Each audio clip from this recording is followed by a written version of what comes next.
For a word of prayer before we get into our lesson. Dear Lord, we just pray for your Spirit to guide our minds as we continue to study in the Gospel of Mark and help us to discern principles of truth and apply them in our lives. We ask in Christ's name. Amen. All right, so we're looking at Mark chapter 7 and the first part of Mark chapter 8. And so there are a number of interesting stories in this section.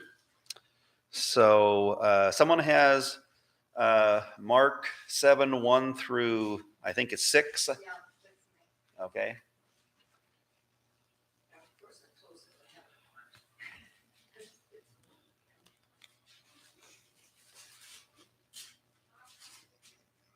Then came together unto him the Pharisees and certain of the scribes which came from Jerusalem. And when they saw some of his disciples eat bread with defiled, that is to say, with washing hands, they found fault. For the Pharisees and all the Jews except they wash their hands often, eat not, holding the tradition of the elders. And when they came from the market, except they wash, they eat not. And many other things there be which they have received to hold, as the washing of cups and pots, brazen vessels, and of the tables. Then the Pharisees and scribes asked him, why walk not thy disciples according to the tradition of the elders, but eat bread with unwashed hands? He answered and said unto them, well hath Elias prophesied for you hypocrites. It is written, this people honoreth me with their lips, but their heart is far from me. Okay, and then someone has 7 through 13. And in vain they worship me, teaching as doctrines the commandments of men. For laying aside the commandment of God, you hold the tradition of men, the washing of pitchers and cups, and many other things you do. And he said to them, all too well, you reject the commandment of God, that you may keep your tradition. For Moses said, honor your father and your mother, and he who curses father or mother, let him be put to death. But you say, if a man says to his father or mother, whatever profit you might have received from me is for mine, that is a gift to God, then you no longer let him do anything for his father or mother, making the word of God of no effect through your tradition, which you have handed down, and many such things you do. Okay, so what are the relevant truths that we see in that passage that we read? What are some of the things that stand out? Well, it was what they did and not what they felt. Okay. It wasn't the right spirit. The spirit just. Okay. Okay. Well, so is Jesus telling us that we don't need to wash our hands before we eat? Okay, so it's good hygiene when one has the opportunity to wash your hands before you eat. We don't. But was that what the Jews were concerned about? Was it? Right.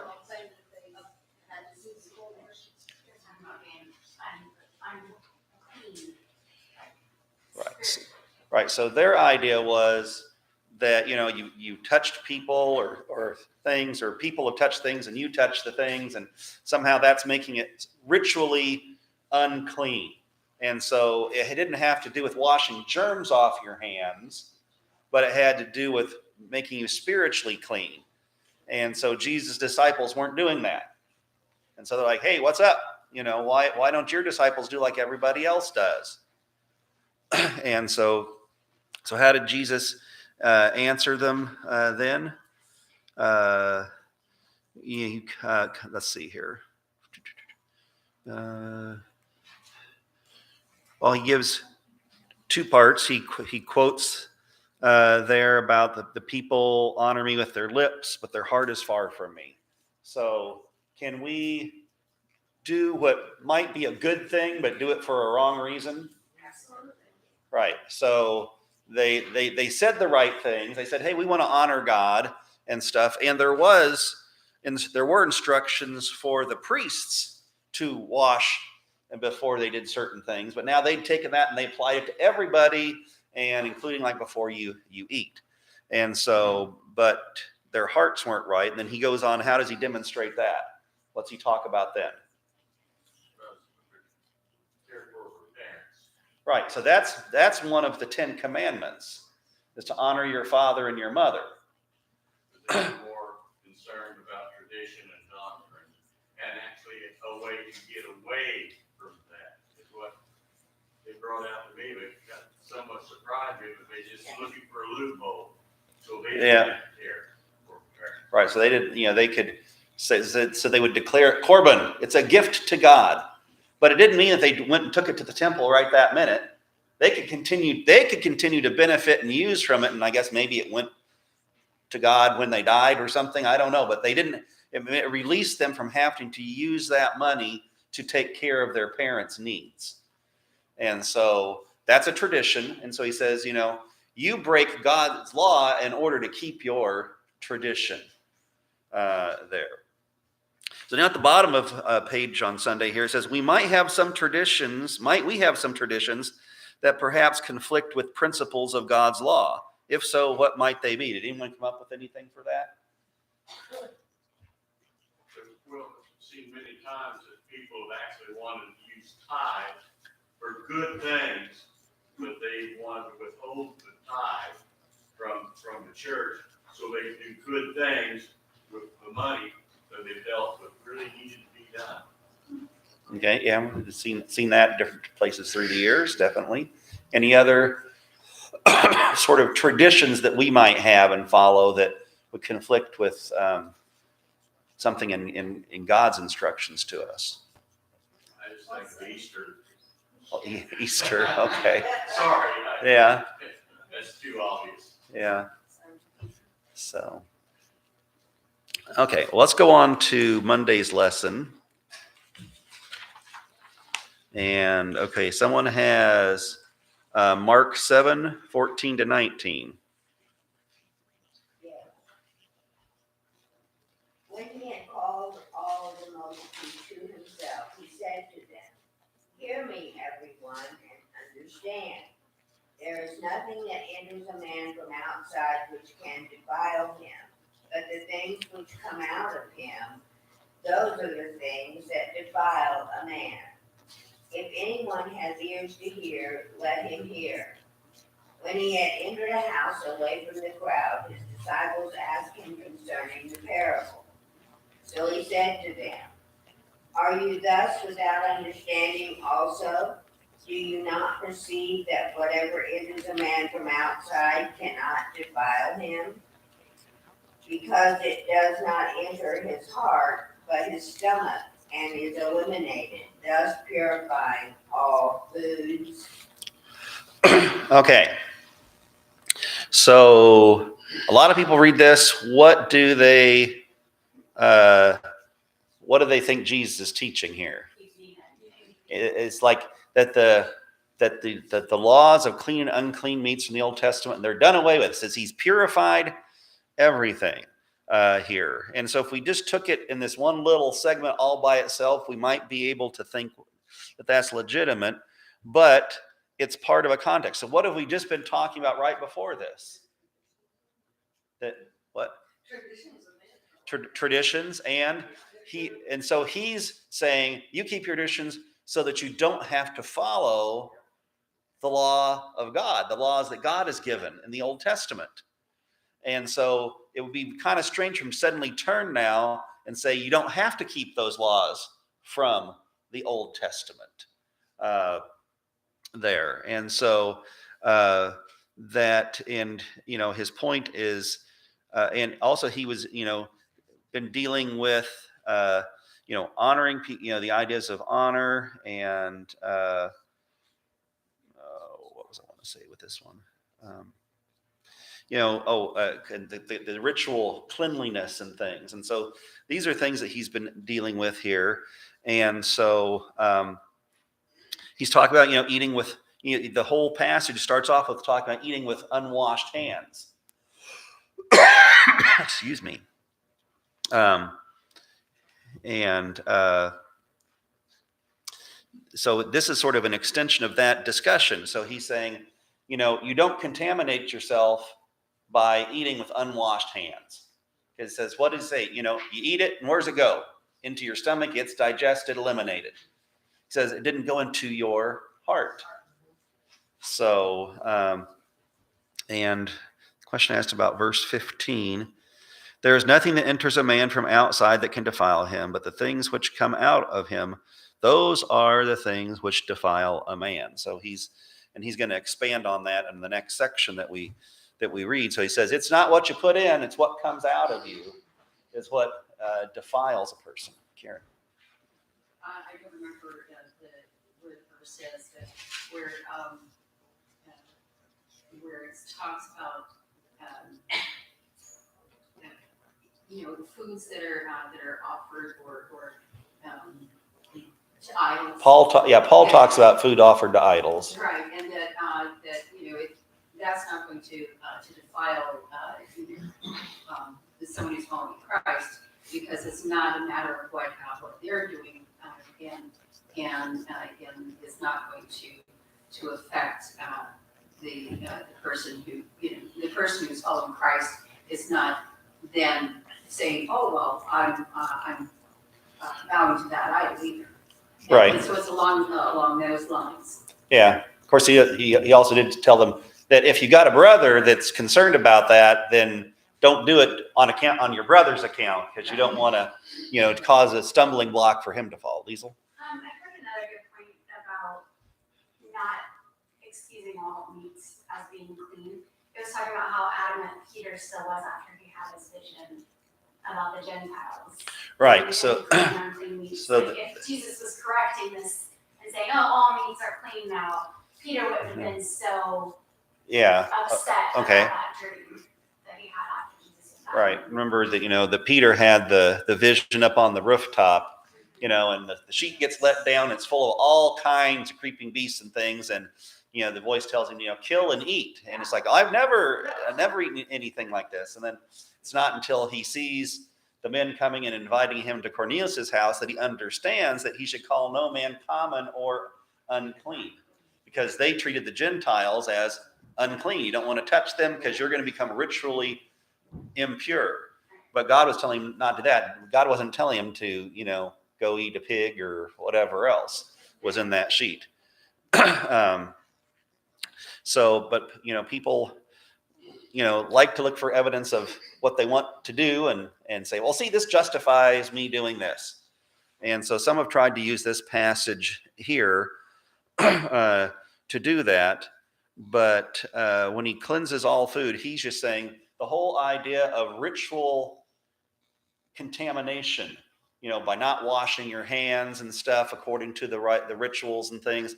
He says that doesn't make your food impure. There. Now, if you've been out working and your hands all dirty, I'd still suggest washing your hands is probably a good idea to keep from getting sick. But or if you've been shaking hands with somebody who's sick, it might be a good idea to wash your hands before you eat. That's spiritually sick, right? Yeah. Right. So Jesus is not telling us that we don't need to worry about practice good hygiene to keep from contracting colds and things. But he's talking about the traditions that they had of being able to make you ritually impure. Yeah, and also most of the traditional washings, rather than physical washings, but traditional and spiritual washings, were there to be seen by man, and it made them look more holy in their own eyes. Yeah, if I remember right, there was, and I don't remember the order, but it's like, first you like this, and you let it drip off there, and then you do it like this and let it drip off your fingertips, or vice versa. But there was a very, specific way that they did this, and it was a very sort of visual sort of thing. Here I am, and I'm holy. And that's how they noticed that his disciples weren't doing it. Something else that is practiced in Israel today pertaining to Sabbath is that they don't use elevators comes out. Because if you push the button, then that creates an electrical spark, and then that's like lighting a fire, and that's working, and so therefore you climb the stairs instead. Which seems like a lot more work, but anyway. And this is very Orthodox Jews that do that. Most Jews don't worry about it. Of course, in Israel, most Jews aren't even religious, and they sure don't worry about it. But I remember, I think it was in New York City, I heard the story. I think it was told by an evangelist, and he's walking down the street. All of a sudden, this lady leans out her window and says, "Hey, you, come up here." And so he comes up here. Well, turns out she was like an Orthodox Jew, and she forgot to flip on her light switch before sundown. And so she said, "Hey, well, can you flip on my light switch for me?" Well, then he was kind of like talking about, well, if you can't do it, why can't? Well, says, you're a Gentile. It doesn't matter what you do, But yeah, so we can have these different traditions and things that, in the book of Acts, at the Jerusalem Council, they kind of mentioned, laying a burden on them that even our fathers and we haven't been able to carry. Why we don't want to do that. And so a lot of these traditions were very burdensome and made very life difficult. But enjoying food, enjoying the Sabbath, they are all meant to be blessings to us and not meant to be a burden. Okay, someone has verses 20 through 23 of Mark 7. He was saying, that which proceeds out of him, that is what defiles him. For from within, out of the heart of him, proceed evil thoughts, fornications, thefts, murders, adulteries, deeds of coveting and wickedness, as well as deceit, sensuality, envy, slander, pride, and foolishness. All these evil things proceed from within and defile him. Okay, so what did Jesus says causes contamination of a person? All kinds of evil thoughts that we think and hold, in our minds, and says that's what defiles you. It says not the food that you stick into your mouth, but the thoughts and they then cause you to say and do things that flow out of your mouth. That's what defiles you, and that's what can defile other people, because we can plant bad thoughts in other people's minds when we share our bad thoughts sometimes.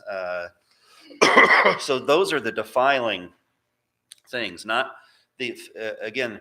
Oftentimes the Pharisees focused on the externals instead of the internal. And so Jesus is pointing back that, hey, the problem is inside of you. The problem isn't with, washing your hands the right way or whatever, but it's what's going on inside of you. Okay. So at the bottom of the page says, you might have the right theology, but who fully and ultimately has your heart? So that was the question. That's what Jesus was getting to, is, so whether whether their theology was right or wrong, we can definitely argue that their theology was messed up. But, we can be very, if we bring it down to in our day and context, sometimes there are, certain things that we feel very strongly about on certain theological positions. But if it turns us into a mean, crabby person who treats other people meanly, that's not doing much good. So we need to, it's good to have good theology. It's good beliefs on things. But if our heart doesn't belong to Jesus and we don't have his love filling us, then ultimately we're missing out. And so at our pastor's meeting, the previous week, Ty Gibson was talking about a fellow in a church that or maybe it's a church that when he first started going to church, but a couple different stories. Becoming potluck police, and so very careful to, you shouldn't be eating that. You shouldn't have brought that. And I had a lady in one of my churches. It was an elder's wife.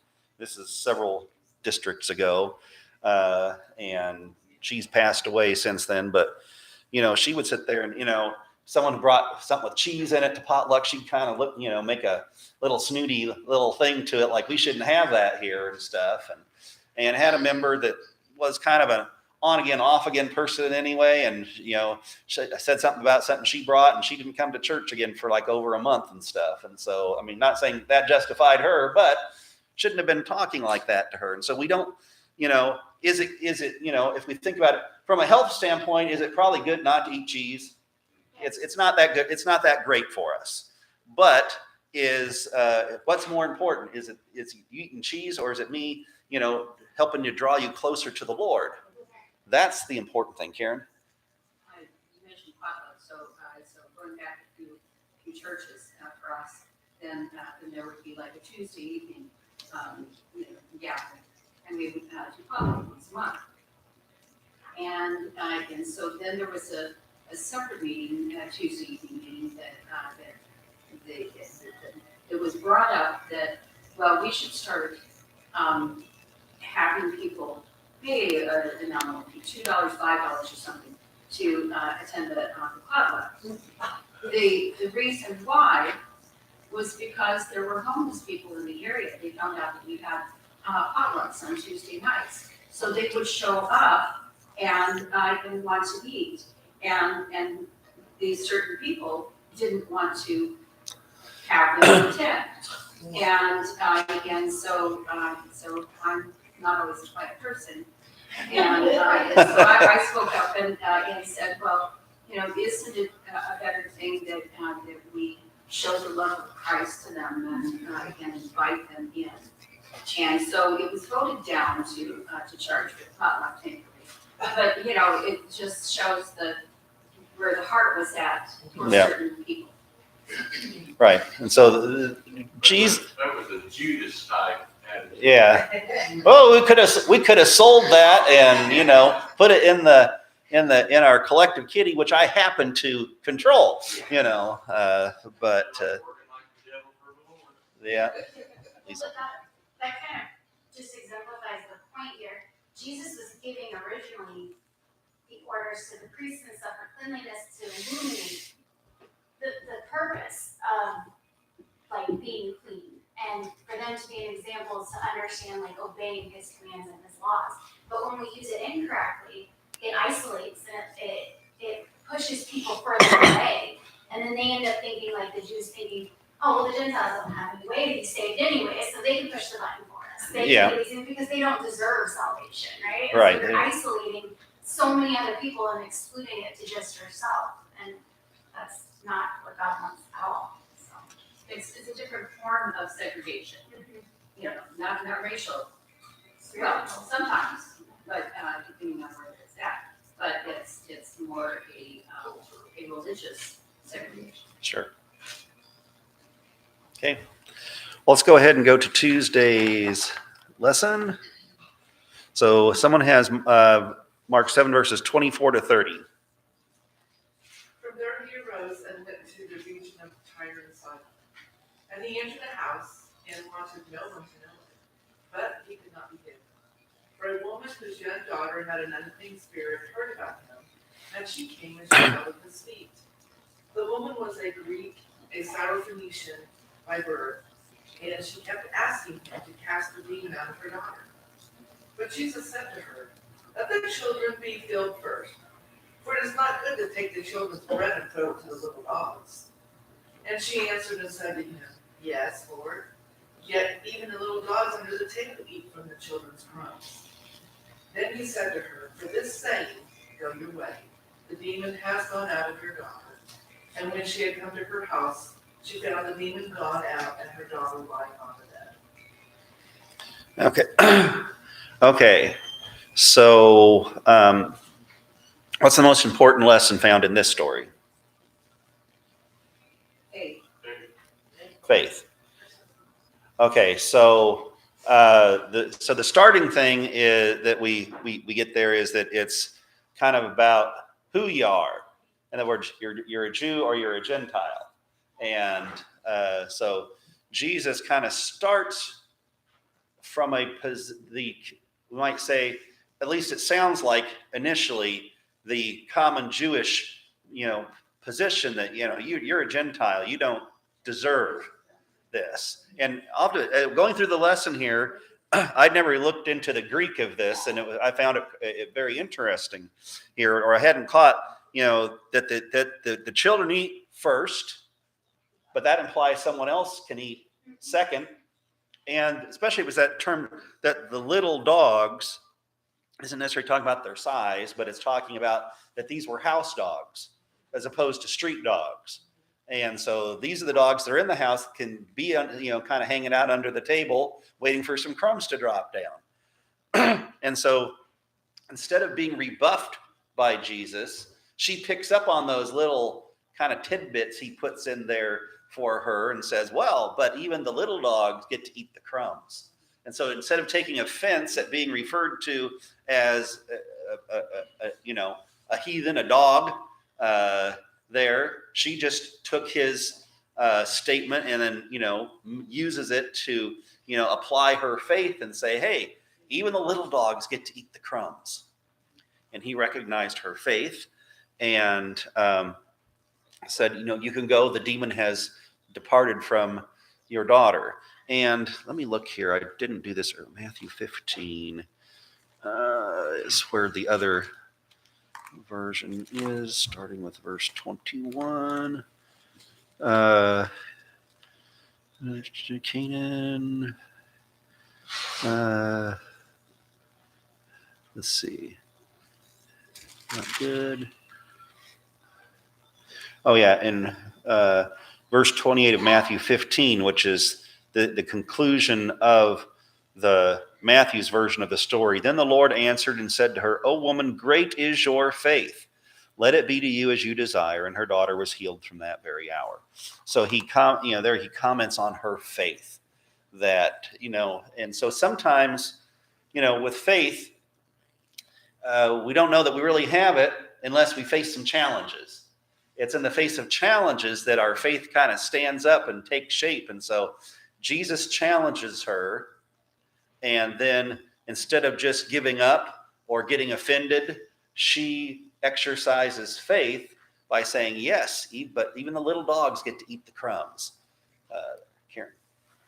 I also think of all the times in Acts when Paul is going to the temple and he's presenting Christ to the Jews, and Jews mostly reject him. But there would be others, there would be Greeks or Gentiles that would be there as well, listening in. And they would go, hey, we want to know too. And he would then meet with them. Right. And so the Jews had their impression, well, this is what the Messiah is going to look like. The Messiah is going to ride in on the white horse, and he's going to, to save us from the Romans. And, they had a lot bigger perspective of what the Messiah would be like. Yeah. And so they were closed-minded about about Jesus.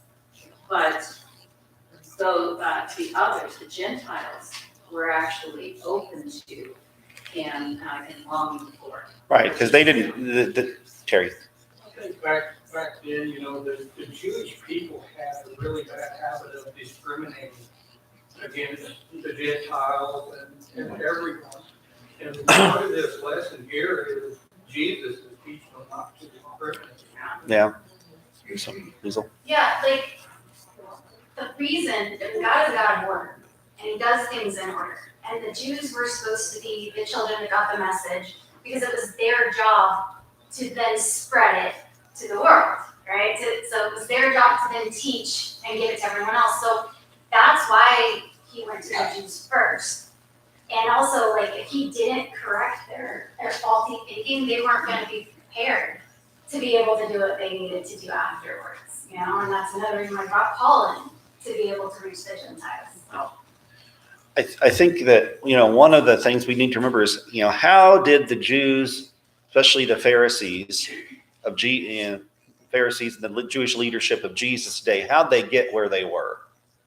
And so we go, because a lot of that happens during the intertestamental period, so, because of course, what had happened earlier was that Israel's problem for most of their existence was not being separate from the Gentiles, but going after the Gentiles and worshiping their gods. And you see that from the book of Judges all the way through the history of both kingdoms until finally you get to the Babylonian captivity. Then when they come back, you have Ezra and Nehemiah, they're studying, and the Jewish leaders, they're studying, why were we taken into captivity? Well, because we got away from the Lord, because we didn't keep the Sabbath, because we worshiped other gods and things. And so they began to try to be very careful of that. Although it didn't happen instantaneously, because even you read, Ezra and Nehemiah, there were problems with them, buying and selling on the Sabbath and all these different things that were still happening. And they weren't that committed because it says, hey, you're living in big fancy houses and you haven't finished the temple yet. What's going on? But over time, that developed into the scribes and the Pharisees, who became the meticulous keepers of the law and the kind of expanders or defenders of the law, saying, okay, we shouldn't work on the Sabbath, but what does it mean to work? And that's where you start making lists, and then once you have lists, you start making loopholes, so you have Sabbath day's journey. But if you leave your lunch at the end of a Sabbath day's journey, you can now double, that's an extension of your house. You can double the distance that you travel. And so over time, that happened. So they went from always wanting to go worship like the neighbors to, oh, don't even touch the neighbors, And if you're like a priest and stuff, a Levite, you kind of like, you walk by on the other side of the road because you didn't want the shadow of the Gentile to touch you and stuff, because it can make you ritually unclean. And so this had developed over time. So it started off with good motivations, but it expanded that, and then eventually those externals became the whole. And it wasn't about a heart issue any longer. It wasn't about how can I stay true to God, what God wants me to do. And it just saying, well, I have this list, and as long as I keep this list, then I'm in with God. And, you Gentiles aren't even trying. So, we don't need to worry about you at all. And so, and again, it went from trying to take the truth that God had entrusted to them to disseminate to the world, and kind of like saying, oh, this is my treasure. This is, you guys can't have this. And, they cut themselves off from the others. So why is prejudice against other races and nationalities contrary to the teachings of Jesus?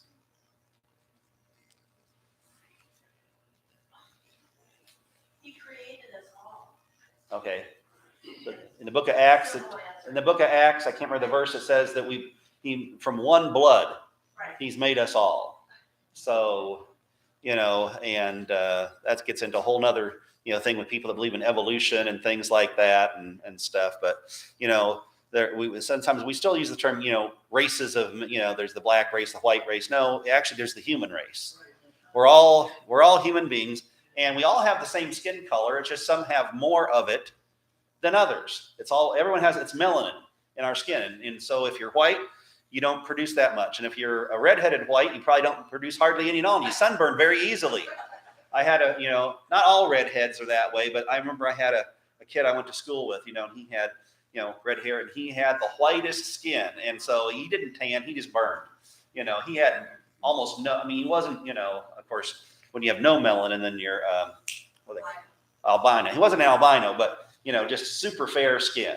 And then, you get others that, tan easily and stuff, until finally you get to like, blacks in Africa. And actually the darkest people are like the Melanesians, actually, from New Guinea and North like Bougainville Island and stuff. They almost look purple.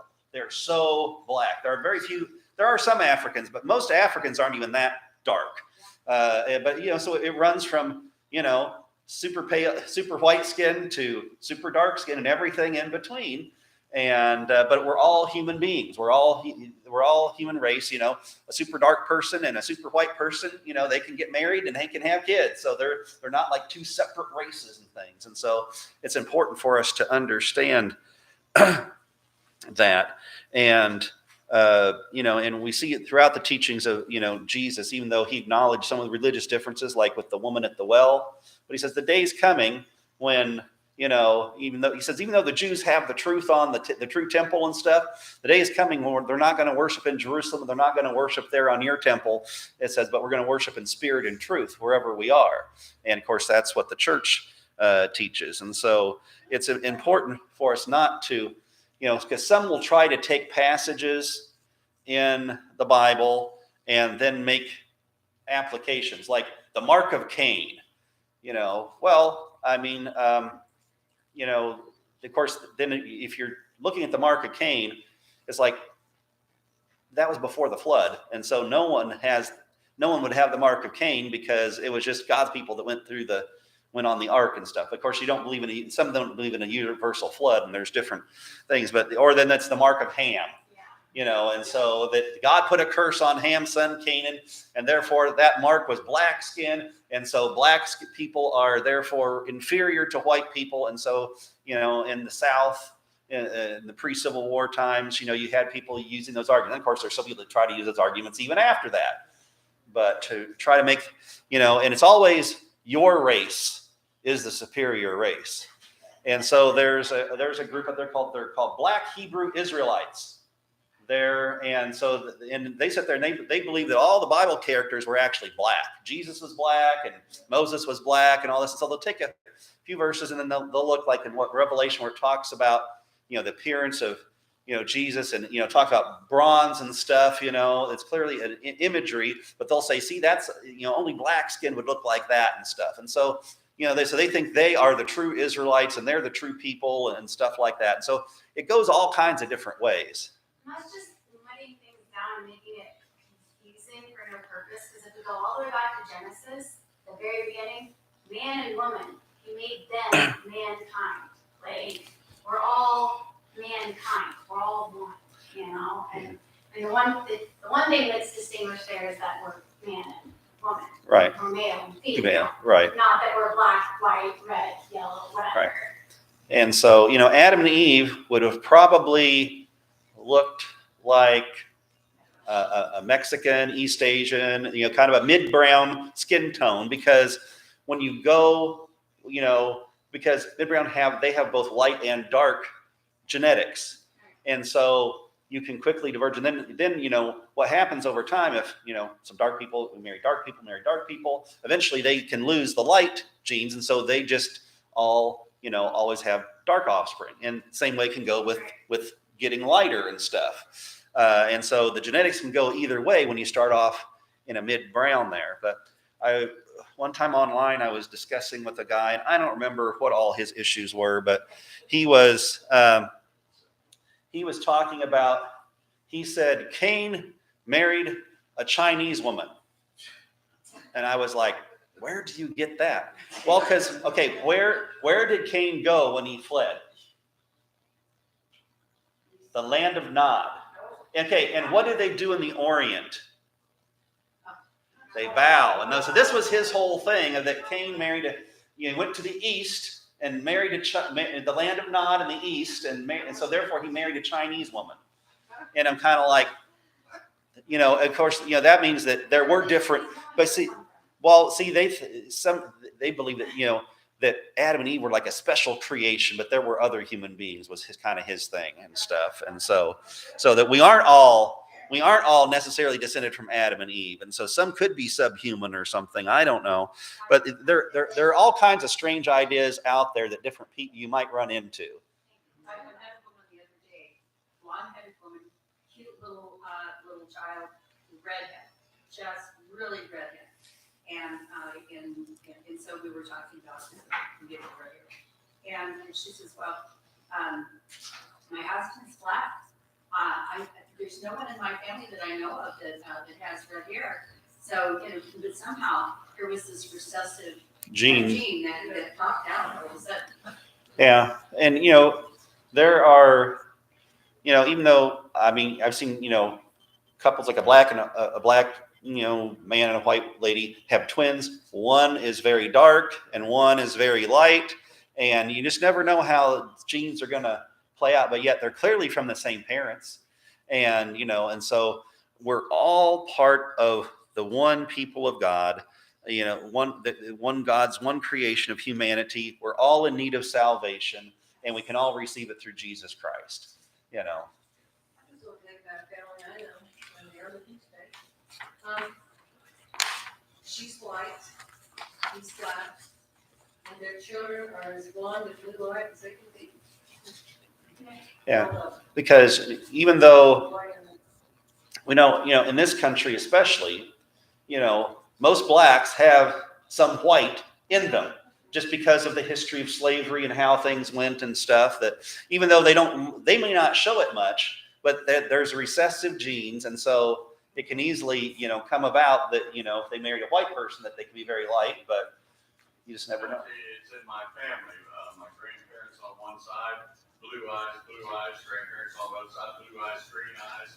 My parents, blue eyes, and all three of us children dark eyes. Yeah. So yeah, it's genetics is an interesting thing, how things come together. Okay, Wednesday's lesson. Someone has Mark 7:31 to 37.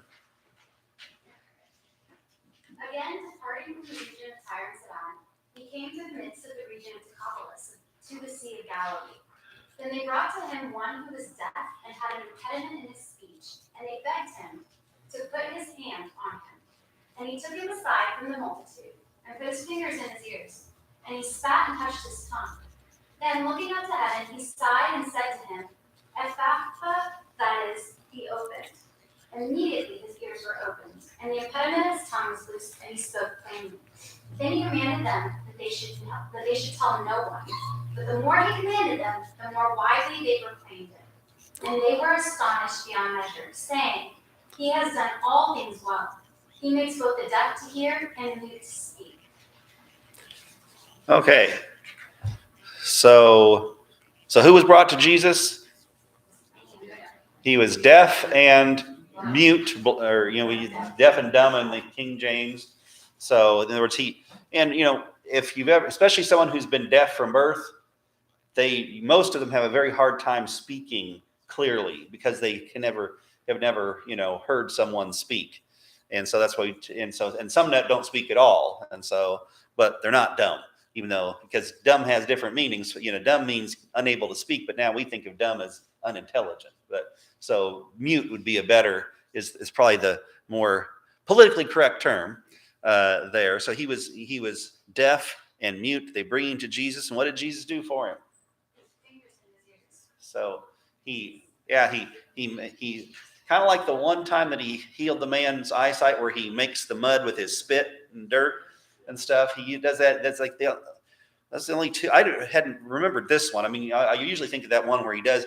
Sometimes he doesn't do that, but like the one time he does, puts the mud on the guy's eyes, and this time he, does it and touches his tongue and stuff, and you're kind of like, you talk about unsanitary, but anyway, they bring this man to Jesus, and the important thing, why is Jesus? The question comes, why does Jesus sigh when he's doing this, or what makes this case so, I guess, not interesting, but just so significant here? What is it about not being able to hear? Well, there's a certain amount of protection and having some of your senses being closed off, because that's where we intake a lot of sin and a lot of. But also, what can't, if you can't hear, what else can't you hear? The word. The gospel. Yeah. Because they didn't have sign language back then. Now you could write, I suppose, and things, but a lot of people didn't know how to read and write, and so and even today they say that being deaf is one of the most isolating things, even more than blindness. I mean, I think you can function easier deaf, to get around because you can see, but they say just the sense of isolation, not being able to hear anyone or anything and stuff, and but yeah, he wouldn't have been able to hear Jesus, speaking the truth. And so he, sticks his fingers in his ears, spits and touches his tongue and sighs. He points it out here. Why did he sigh? He sighed at the thought of the ears that would not be open to truth and the tongues that refuse to acknowledge the Redeemer. So he's saying there's lots of people who weren't deaf, but their ears were still closed to the truth, and they wouldn't then, of course, be able to share the truth. Because as we kind of even talked about, one of the whole purpose is when we learn the truth, then what are we supposed to do with the truth? Share the truth. And so Jesus was thinking about that as he was doing this. But again, it just, I don't know. I'm sure some people have done some kind of a study of this whole thing of, why sometimes when he heals is he just talk to them, and sometimes he does these physical things, like I say, making mud, touching eyes, sticking his fingers in the ears, touching, spitting and touching his tongue and stuff. And I will claim I have no idea why he sometimes if he did it all the time, you could say, okay, that maybe makes sense in some way. It's necessary for it to happen, but clearly he can just speak and have it happen. So why does he do this sometimes? I don't know, but it's very interesting here. And how do the people react? So Jesus after he heals him, what's he tell them? Don't say anything. But the more he said don't say anything, the more they spread it. And so they're saying, hey, he makes deaf people hear and he makes mute people speak. Well, this is part of what the Messiah was supposed to do. So basically, these are the signs that he is the Messiah. And he's like, don't spread that around too much because, elsewhere, he'll say, it's not my time yet, because a time was coming when he would be taken prisoner and put to death. But when it was too early yet. So he's like, don't go share with anyone that. There's also a spiritual application that had to do with being able to see and hear and speak, or to hear the word and speak it. Yeah. And that quote during the Reformation, the more Christians the blood of Christians were like seed. That was actually under the Roman Empire as it persecuted. So I think it was. I'm trying to think. Tertullian, I think. Yeah, Tertullian had written that the blood of the saints is the seed of the church. That the more people were willing to die, that just impressed other people. It's like the story of the Roman legion.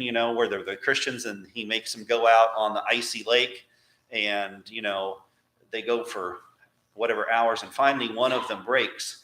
But seeing the faith that they'd had for so long, the other 9 still there, then the officer goes out and joins them on the frozen lake, because just their faith in the face of persecution had, moved on his heart. Well, I don't know, that always kind of bugs me when Jesus says, don't tell anyone. Because I'm like, well, isn't that the whole point of you coming is to spread the word of who Jesus is? But I think in studying these different instances where he says it, sometimes it is because he doesn't want to draw attention to himself because his time hasn't come. Sometimes he's being humble because he doesn't want, as a man, to be given accolades for these things, or to be built up as like, the kingdom is going to be now, so put me up as this prince on earth. But I don't know, like it kind of amazes me just the different ways that, and then I kind of think too, it's supposed to speak for itself. If this man that's healed by the pool of Bethesda gets up and walks, that's a testimony all unto himself. You don't have to say anything. You've seen this man for 38 years crippled, and now he's walking. You've seen this blind man that hasn't been able to see, and now he can see. You see this person that can't hear or speak, and now he can. You don't need to say anything. That speaks for itself, And so I think that's another aspect of like that they're saved by their testimony, and that testimony spreads. Yeah, and I'm just also thinking of when he healed the demoniac in Gadara. Then he says, "Well, no, you stay here and tell everyone the wonderful things that I have done for you." Yeah. But that wasn't a Jewish audience either, and so I think they wouldn't have known the whole idea of the Messiah was probably would have been foreign to them. They just say, "Hey, this guy is wonderful. He healed me and stuff," so that when he comes back to the area, they're now ready to welcome him and hear him. So it opened up the doors. Whereas perhaps with in the Jewish setting, it would have whipped up so much, thing that the Jewish leadership, maybe even the Roman leadership, say, "This guy's becoming dangerous. We need to do something about him before it was time." So I think. Let's see. I don't know if we're going to make it because of about time for the bell, but someone read Mark 8, verses 11 to 13. Then the Pharisees came out and began to dispute with him. Seek fruit in the sight from heaven test him. By his sight deeply in his spirit and say, why does this generation seek a sign? Assuredly I say to you, no sign shall be given to this generation. And he left them and get into the boat again, departed to the other side. Okay. So what approach are the Pharisees taking here? What do they want? Sign. Give us a sign, then we'll believe. It's a miracle. That's what Herod, Jesus' trial before Herod, he says, well, perform a miracle for me, and then I'll believe. Right. He performed lots of miracles. And so, again, it's if our heart isn't open, doesn't matter how many miracles are done in front of us. It's like William Shakespeare said, a man convinced against his will is of the same opinion still. You can confront someone with the facts, and they may even have to admit that they're the facts, but it doesn't mean their heart has changed. And the Pharisees has hardened themselves against him. And so, just give us a sign here. Here, give us a sign. Of course, Jesus eventually says, well, the only other sign I'm going to give you is the sign of Jonah, that I'm going to die, be buried, and raised again on the third day. But they see so many signs that they heal so many people, and they didn't believe. Yeah. Okay. Well, let's go ahead and bow our heads for a word of prayer, and we'll close. Well, dear Lord, we just thank you. We had some good discussion today, and we just thank you for the lessons we learned from the book of Mark, and please apply these things in our lives. Help us to use the gift of hearing and speech that we have to share the truth with others around us. We ask in Jesus' name, amen.